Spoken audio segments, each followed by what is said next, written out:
विमल बहुत परेशान था। उसे समझ में नहीं आ रहा था कि वो इस परिस्थिति से कैसे निपटे। वो अपनी माँ को बहुत चाहता था, किंतु उसकी पत्नी और बच्चे उसकी माँ से बहुत दूर भागते थे, क्योंकि उसकी माँ की एक आँख नहीं थी, साथ ही उसकी कमर भी 90 अंश पर झुकी थी। वैसे वो अपना काम सब खुद कर लेती है, किंतु फिर भी वो उसकी पत्नी और बच्चों के लिए हमेशा खटकती है। दादी, आप ऊपर के कमरे में जाओ, मेरे दोस्त आ रहे हैं, विमल के बेटे अखिल ने बड़े बेरुखी से कहा। पर बेटा, मैं तो यहाँ बहुत दूर बैठी हूँ, विमल की माँ ने बहुत प्यार से कहा। नहीं, आप उनके सामने मत रहो, वो मुझे चिढ़ाते हैं, अखिल ने जोर से डांटते हुए कहा। क्या हुआ अखिल, क्यों चिल्ला रहे हो? विमल की पत्नी कामनी ने किचन से ही आवाज़ लगाई। देखो ना माँ, ये दादी ड्राइंग रूम में बैठी हैं और मेरे दोस्त आ रहे हैं, अखिल ने शिकायत भरे लहजे में कहा। माँ जी, आप ऊपर चली जाओ, क्यों हम लोगों को लजवाती हो? कामनी ने बेटे का पक्ष लेते हुए कहा। बेचारी सरस्वती चुपचाप उठकर जीने के सहारे ऊपर जाने लगी। कमर झुकी होने के कारण उन्हें ऊपर चढ़ने में बहुत परेशानी हो रही थी, किंतु वो पूरी ताकत से ऊपर के एक अकेले कोने वाले कमरे में जाकर बैठ गई। विमल बाजू के कमरे से सब सुन रहा था। उसे कष्ट हो रहा था कि उसकी माँ को अपमानित होना पड़ रहा है, किंतु वो असहाय था। अगर वो कुछ कहता है तो उसके पत्नी और बच्चे उसका विरोध करने लगते हैं। दूसरे उनके तर्क भी सही लगते हैं, चूंकि वो एक प्रशासनिक अधिकारी था, उसका सामाजिक स्तर ऊंचा था, उसकी ससुराल भी एक उच्च घराने में थी, अतः वह चुपचाप इस तरह हर दिन अपनी माँ को अपमानित होते देखता रहता था। रात को विमल की पत्नी ने कहा, देखो जी अब कुछ करो, कल कलेक्टर साहब की पत्नी आई थी, माँ जी अपनी देसी धुन धारा में उनसे मिली, मुझे बहुत शर्म आ रही थी, बताते हुए कि ये मेरी सास है। मैंने कह दिया कि दूर की रिश्तेदारें इलाज कराने आई हैं। विमल को रोना आ गया, किंतु फिर भी वह चुप रहा। उसे समझ में नहीं आ रहा था कि वो क्या करे। अपने बेटे की मनस्थिति को सरस्वती अच्छी तरह से जानती थी और बेटे को कोई कष्ट न हो इसके लिए वो हर बात को चुपचाप सह लेती थीं। विमल बहुत उदास रहने लगा। एक तरफ परिवार और सामाजिक स्तर पर जीने की प्रतिबद्धता थी, तो दूसरी ओर उसकी माँ। आखिर माँ से अपने बेटे की हालत नहीं देखी गई। एक दिन उसने अपने बेटे से कहा, विमल बहुत दिन हो गए हैं, मैं अपने गांव जाना चाहती हूँ, मुझे वहाँ पहुँचा दो, मेरा यहाँ मन नहीं लग रहा। किंतु माँ, वहाँ तो कोई नहीं है, तुम्हारी देखभाल कौन करेगा? विमल ने आश्चर्य से पूछा। अरे सब गाँव वाले तो हैं, और वो तुम्हारे मामा जी तो उसी गाँव में रहते हैं, और फिर हमारी सारी व्यवस्थाएँ कराएंगे ना।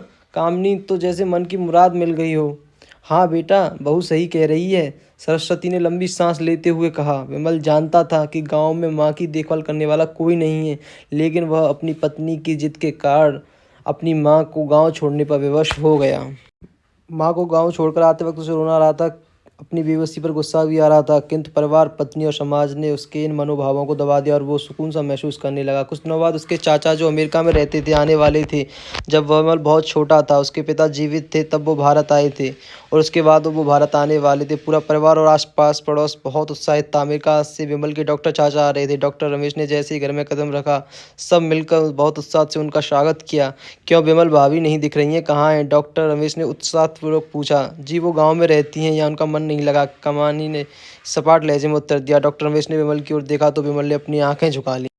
डॉक्टर रमेश सब समझ के बोले, कलम भाभी से मिलने गांव चलेंगे सब लोग। दूसरे दिन सभी लोग गांव के घर पहुंचे। देखा कि सरस्वती बहुत तेज बुखार है और पलंग पर शायद पड़ी है। डॉक्टर रमेश दौड़कर सरस्वती के पास गए, उनके पैर छूकर रोने लगी। सरस्वती की हालत देख उनकी कल्पना से परी थी। वाह बेटा विमल, तूने तो नाम उजागर कर दिया, अपनी माँ की हालत देख तो शर्म भी नहीं आ रही होगी।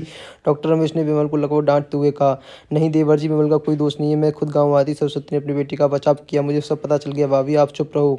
क्यों बहू, तुम्हें अपनी सास की क्रूरता पसंद नहीं है? समाज में तुम्हें नीचा देखना पड़ता है ना? डॉक्टर रमेश ने कामिनी की ओर व्यंग से देखा।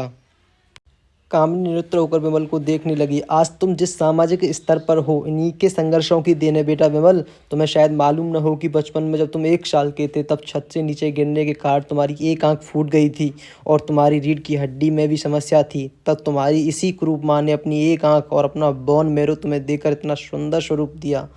कामिनी बेटा, इतने सालों तक संघर्ष करके बेटे को प्रशासनिक अधिकारी बनाने वाली इस संघर्षशील औरत की तुम लोगों ने यह दशा कर दी, तुम्हें ईश्वर कभी माफ़ नहीं करेगा। डॉक्टर रमेश की आंखों से अश्रु जलधारा बह रही थी।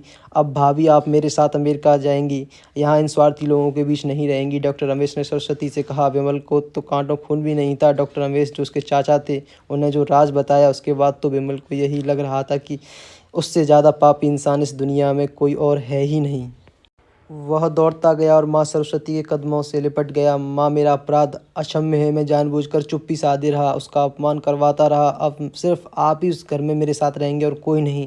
विमल ने अगेन दृष्टि से अपनी पत्नी और बच्चों को देखा। कामिनी को भी बहुत पश्चाताप हो रहा था, किंतु उसकी हिम्मत ही नहीं हो रही थी कि वो सरस्वती से आंख मिलाए। सरस्वती ने कामिनी की मनस्थिति को समझकर उसे पुचकारते हुए अपने पास बुलाया और विमल को डांटते हुए कहा, खबरदार जो मेरी बहू को मुझसे अलग करने की कोशिश की तो तुझे ही घर से बाहर निकाल दूंगी। कामिनी और बच्चों ने सरस्वती के पैर पड़ते हुए अपने व्यवहार पर माफ़ी मांगी और माँ के हृदय ने सबको माफ़ कर दिया। तो दोस्तों, आप अपनी माँ से कितना प्यार करते हो कमेंट में ज़रूर बताना, और स्टोरी अच्छी लगी हो तो वीडियो को लाइक और चैनल को सब्सक्राइब ज़रूर करना। मैं ऐसे ही आपके लिए और भी ढेर सारी वीडियोस लाते रहूँगा।